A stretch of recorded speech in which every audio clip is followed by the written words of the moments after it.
बिस्मिल्लाहिर्रहमानिर्रहीम। हम Geoffrey Chaucer की prologue to the Canterbury Tales पढ़ रहे हैं और आज उसका मोस्ट इम्पॉर्टेंट क्वेश्चन हम देखने जा रहे हैं, जो कि है चौसर की आर्ट ऑफ कैरेक्टराइजेशन। ये चौसर की कैंटरबरी टेल्स का अगर बोला जाए कि मोस्ट इम्पॉर्टेंट क्वेश्चन है तो ये गलत नहीं होगा। आज इस वीडियो में हम ये देखेंगे कैरेक्टराइजेशन क्या होती है, उसके कितने टाइप्स हैं और चौसर की आर्ट ऑफ कैरेक्टराइजेशन की क्या मेन चीज़ें हैं। ठीक है, तो स्टार्ट करते हैं। कैरेक्टराइजेशन लिटरेचर में एक प्रोसेस है जिसके थ्रू ऑथर अपने एक्टर्स को डेवलप करता है और उनका जो इमेज है वो ऑडियंस के सामने पेश करता है। ठीक है, बिल्कुल ऐसे ही जिस तरह के किसी ड्रामा या मूवी वगैरह में जो कैरेक्टर्स होते हैं उनकी जो हरकत और सकनात होती हैं वो देखकर हमें पता चलता है कि कैरेक्टर अच्छा है, बुरा है, इसका बिहेवियर कैसा है, इसका अंदाज़, हर चीज़ हमें पता चलती है। तो बिल्कुल इसी तरह लिटरेचर में ये चीज़ नरेट करके बताई जाती है। तो कैरेक्टराइजेशन के दो तरीके होते हैं, एक होती है डायरेक्ट कैरेक्टराइजेशन और एक होती है इनडायरेक्ट कैरेक्टराइजेशन।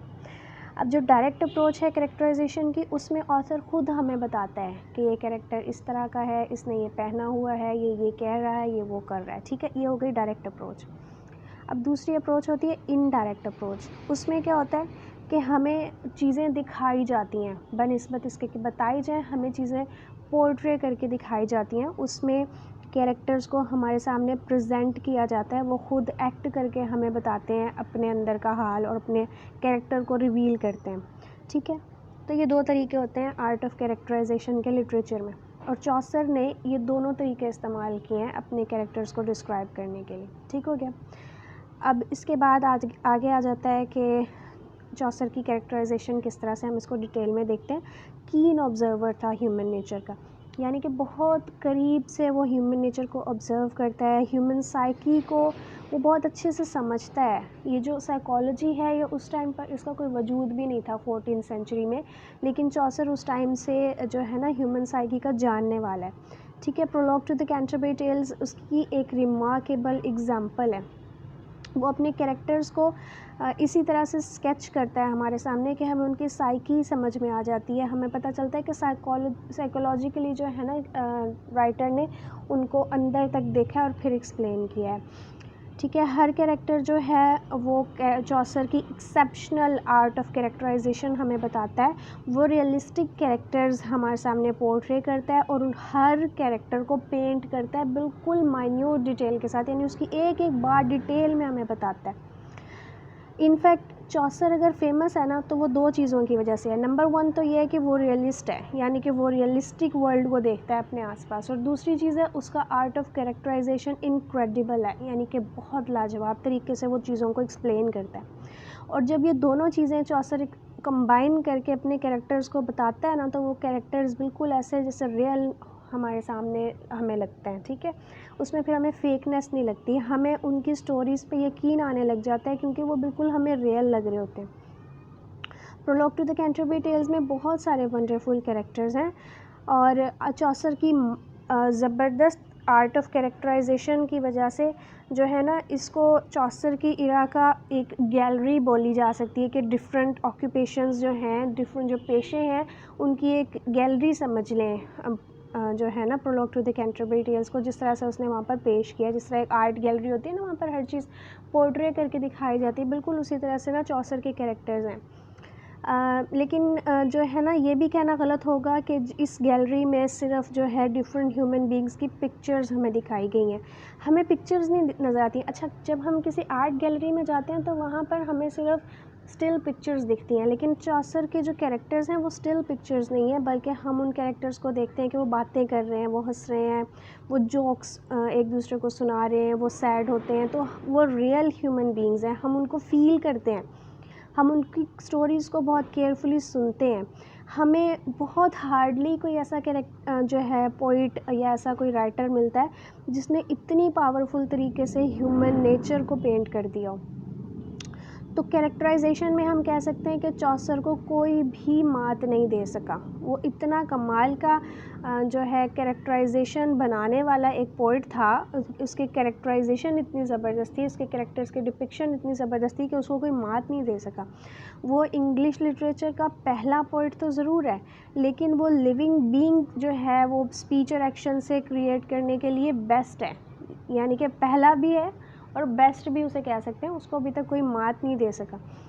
अब हमें जो है ऑर्डर क्या नज़र आता है चौसर की आर्ट ऑफ कैरेक्टराइजेशन में। क्रिटिक्स ने कहा है कि हमें जो कॉमन एट्रीब्यूट्स दिखाई देते हैं चौसर की आर्ट ऑफ कैरेक्टराइजेशन में, वो ये हैं कि वो अपीयरेंस हमें दिखाता है हर कैरेक्टर की, कि वो ज़ाहिरी तौर पे कैसा है, उसकी शक्ल और सूरत कैसी है, ठीक है, उसका जो है ज़ाहिरी हुलिया बताता है। फिर वो हमें उसके बिहेवियर के बारे में बताता है, ठीक है, कलर बताता है, उसकी जो बिलोंगिंग्स हैं, जो चीज़ें उसके पास हैं, उनका कलर्स वगैरह क्या हैं, ठीक है। फिर उनके जो ड्रेसेस हैं उनके स्केच करता है, बिल्कुल हर एक के ड्रेस को बड़ा डिटेल में बताता है। उनकी आवाज़ किस तरह की है वो हमें बताता है। और वो मज़े की बात यह है कि इसको सेम ऑर्डर में नहीं बताता कि पहले सभी कैरेक्टर्स के वो कपड़े बताएगा, फिर वो उनके पेरेंट्स बताएगा, फिर आवाज़, नहीं, वो आर्बिट्रेरी है उसका अंदाज़। कभी वो किसी की कोई चीज़ बताता है, कभी वो किसी की कोई चीज़ बताता है। हर दफ़ा वो ऑर्डर को चेंज करता है, और ये जो चेंज है ना, ये हमें बोर नहीं होने देता, मोनोटोनी का एहसास नहीं होने देता, बल्कि हमें हर दफ़ा नयापन महसूस होता है। तो चौसर की जो इरा की क्लासेस हैं वो बहुत अच्छे से डिमॉन्स्ट्रेट की गई हैं, बताई गई हैं इसकी कैरेक्टराइजेशन में। वो हर बंदे को भी बताता है और तकरीबन हर प्रोफेशन को भी बताता है, लेकिन उसने जो अपने कैरेक्टर्स हैं उसमें बहुत हाई क्लास को नहीं बताया और बहुत लो क्लास को नहीं बताया। उसने एक सिंगल कैरेक्टर भी हमें नहीं दिखाया कि जो अपर क्लास से, बहुत अपर क्लास से और बहुत लोअर क्लास से बिलोंग करता। उसने मिडिल क्लास फैमिली को हमारे सामने बताया, ठीक है। जो क्लासेस हमें चौसर ने प्रेजेंट की हैं वो शिवलरी क्लास है, यानी कि जंग वगैरह करने वाली, ठीक है। लिबरल प्रोफेशंस हैं जिसमें ये डॉक्टर हो गया, लॉयर हो गया, ठीक है।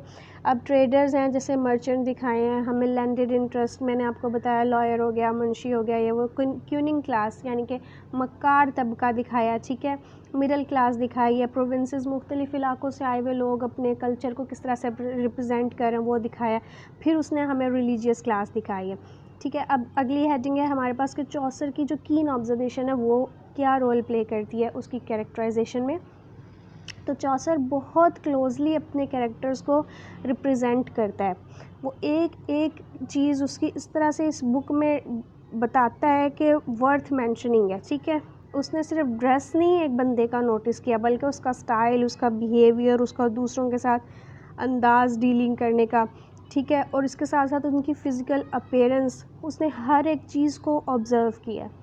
अभी जैसे उसने कि प्रायरस का हमने पिछले लेक्चर में जब देखा था तो हमने वहाँ पर प्रायरस के बारे में देखा था कि वो इतने ध्यान से खाना खाती है कि बिल्कुल एक लुकमा भी उसका ना गिरे, एक जो ड्रॉप भी सालन का ना गिरे।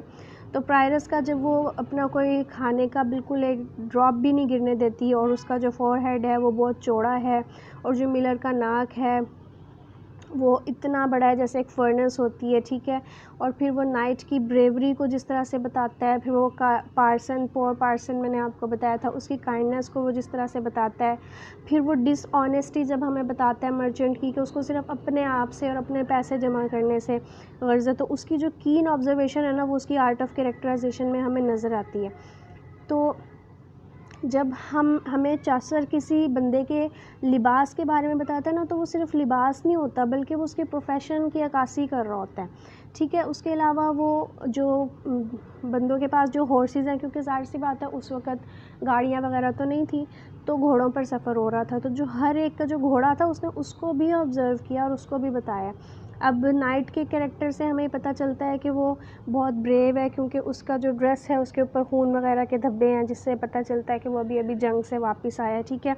अब जो क्लर्क है ऑक्सफोर्ड का, उसके फटे पुराने कपड़ों से पता चलता है कि वो अपनी किताबों को ज़्यादा प्रेफर करता है कपड़ों के ऊपर, ठीक है। इसके अलावा पार्सन के सिंपल कपड़े ये बताते हैं कि वो कितना स्ट्रेट फॉरवर्ड नेचर का है। चौसर ने हर सिंगल चीज़ को, अपने कैरेक्टर की हर सिंगल चीज़ को बहुत डिटेल में ऑब्ज़र्व किया है और मेंशन भी किया अपनी prologue to the Canterbury Tales में। वो हमें इस तरह से रियलिस्टिक इमेज दिखाता है जो उसने खुद कैंटरबरी के अपने सफ़र के दौरान देखे। ठीक है, अब चौसर के जो बैलेंस्ड आर्ट ऑफ कैरेक्टराइजेशन हम देख लेते हैं। चौसर बैलेंस करता है अपनी बुक में कैरेक्टर्स को कंट्रास्ट में दिखा के।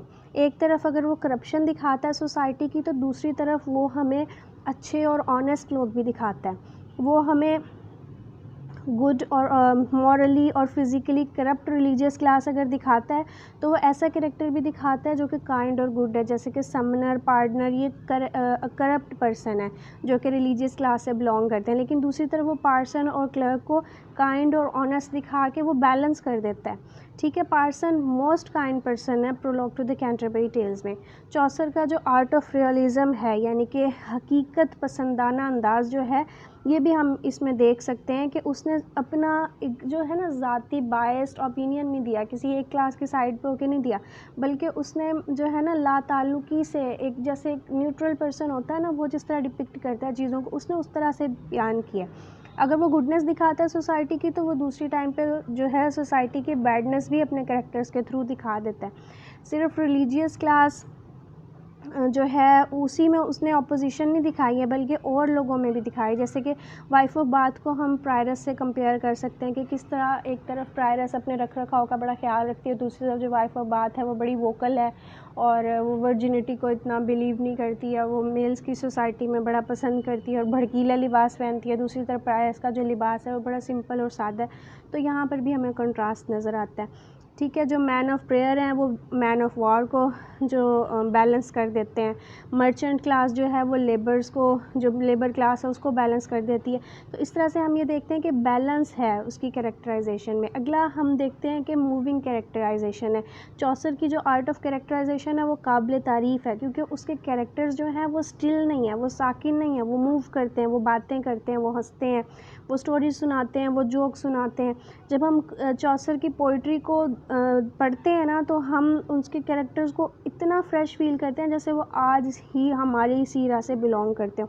तो उसके जो कैरेक्टर्स हैं वो यूटोपियन वर्ल्ड से, यानी कि कोई आइडियल वर्ल्ड से बिलोंग नहीं करते जो कि रियल में एग्जिस्ट ही ना करते हो। वो रियलिस्टिक है, लिविंग बीइंग है, वो हमारी तरह के। हमें आज भी अपने आसपास इस तरह के करप्ट रिलीजियस लोग मिल जाते हैं, इस तरह की फ़ीमेल्स मिल जाती हैं, इस तरह के मर्चेंट मिल जाते हैं, इस तरह के डॉक्टर्स मिल जाते हैं। तो वो रियलिस्टिक हैं और हमारी तरह हैं। हमें उनको देख के उन पे बिलीव होता है कि ये ट्रू ह्यूमन बीइंग की जो है ना डिपिक्शन की गई है। जब हम उनकी स्टोरीज़ पढ़ते हैं तो हम चौसर के साथ हंसते हैं, क्योंकि वो स्टोरीज़ भी ऐसी होती हैं जैसे कि हमारी रियल लाइफ से ली होती हैं। तो prologue to the Canterbury Tales जो है वो एक स्टिल इमेजेस की जो है गैलरी नहीं है, बल्कि प्योर इमिटेशन है, नकाली है रियलिटी की। ठीक है, यानी कि उसने रियलिटी को ही डिपिक्ट किया है। तो अगर हम लंबी स्टोरी का एक खुलासा निकालें तो हम ये कहते हैं कि जो चौसर का आर्ट ऑफ कैरेक्टराइजेशन है वो काबिल तारीफ़ है।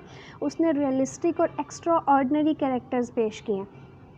ऐसे कैरेक्टर्स जो हैं हमें हिस्ट्री ऑफ इंग्लिश लिटरेचर में कहीं बहुत मुश्किल से मिलेंगे, बल्कि शायद मिलेंगे भी नहीं। जो है वो एक बहुत अच्छा पोइट ना भी हो, लेकिन वो एक बहुत अच्छा और प्योर आर्टिस्ट है।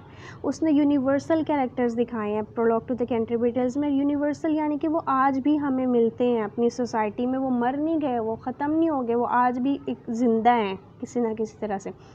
तो इस तरह जो है चौसर ने ब्लेंड कर दिया है इमोशंस को हर एक स्टोरी में। उसकी जो ऑब्जर्वेशन है ह्यूमन नेचर की, वो भी इस रिगार्ड में उसको बहुत हेल्प करती है। तो हम मुख्तसर ये कह सकते हैं कि चौसर की जो आर्ट ऑफ कैरेक्टराइजेशन है वो प्राइमरी रीज़न है, मेन रीज़न है कि वो क्यों उसकी prologue to the Canterbury Tales इतनी फेमस हुई। तो ये आज का लेक्चर यहीं तक है। अगर आपको चौसर की आर्ट ऑफ कैरेक्टराइजेशन समझ आ गई होगी तो बहुत अच्छी बात है। अगर आपका कोई क्वेश्चन हो तो आप कमेंट करके पूछ सकते हैं। तो हमें याद रखिएगा।